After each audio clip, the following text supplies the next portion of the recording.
जय जगन्नाथ। आज लेवल मध्य ईपीएफ विषय आम जाना एम्प्लॉय प्रोविडेंट फंड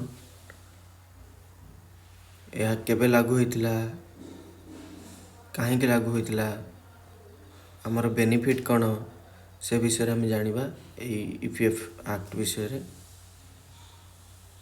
ये वीडियो माध्यम मैं आपण मानक ईपीएफ एक्टर एम्प्लॉय प्रोविडेंट फंड किछटा शेयर करी तो आपण मैंने ये चैनल को सब्सक्राइब करंतु। देखंतु एम्प्लॉय प्रोविडेंट एक्ट केबे लागू होता 1952 सारा इंडिया रे लागू होता ऑल इंडिया रे लागू होता प्रायतः आज पर्यंत 7 कोटी रु अधिक वर्कमैन यही स्कीम रे अंतर्भुक्त होती।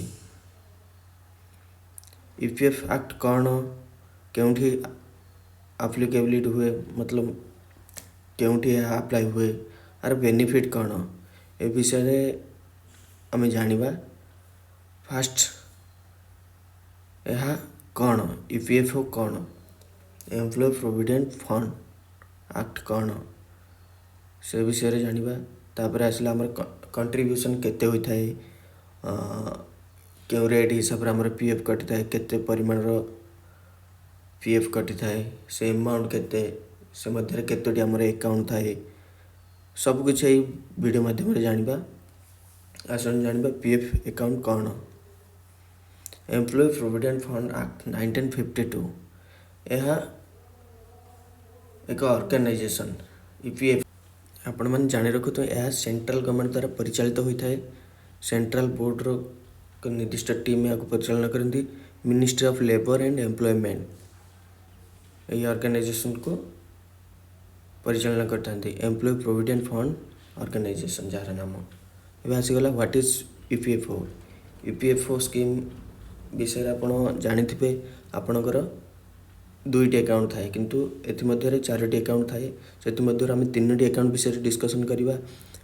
प्रथम आसीगला ईपीएफ एम्प्लॉय प्रोविडेंट फंड तापर आसीगला ईपीएस आपण मैंने समस्त जानते जे आमर पेंशन अकाउंट आमर जो अमाउंट किसी कटि थाए ताहा पेंशन को मध्य जाई थाए आपण यह जान नथिबे जे आपणकर किछि परिमाण अमाउंट मध्य इंश्योरेंस आकार EDLI employee deposited link insurance scheme जहाँ बहुत बेनिफिट दे थाए यह बहुत कर्मचारी बा वर्कमैन जान नथिबे EDL employee deposited link insurance scheme.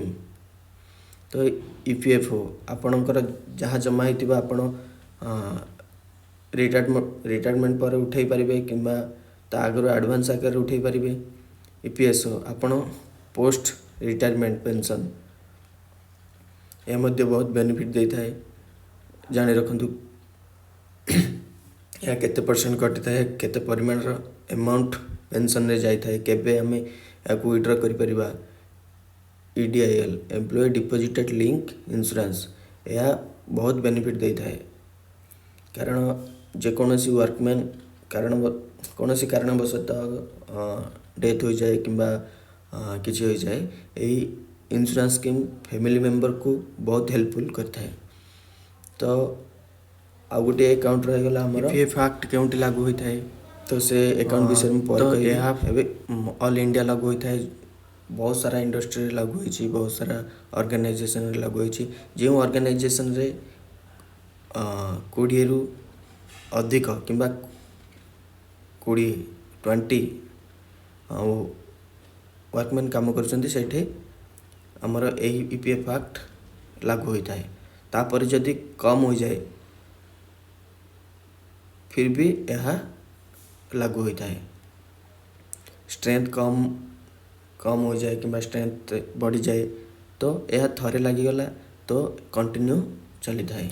PF applicable कहा ऊपर लागू होता है केते परिमाण अमाउंट आपण इनकम करथिबा दरकार से विषय आम जानिबा। प्रायतः पीएफ एप्लिकेबल होता है 15,000 आपणकर जब 15,000 प्लस भी अच्छी आपणकर एक मिनिमम अमाउंट नि जाए जहाँकि 15,000 ऊपर ही आपणकर पीएफ कटि थाए।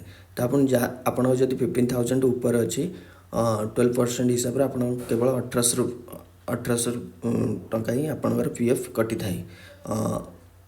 15,000 जदि आपणकर सैलरी कम अच्छी ताहले आपणकर 12% हिसाब से कटि थाए। आपण मैंने जानी रखा उचित पीएफ द्वारा आमर कौन कौन बेनिफिट होता है। आमर टैक्स फ्री होता है। आमर जो अकाउंट पीएफ रे सेविंग होता है, पीएफ अकाउंट रे जो परिमाण अर्थ सेविंग होता है ताहा पूरा टैक्स फ्री होता है। गवर्नमेंट ताकू इंटरेस्ट देता है 8.25% वर्तमान दिन में ताहा अच्छी। आगरू 8.15 थिला। तो यह द्वारा आमर बहुत बेनिफिट होता है।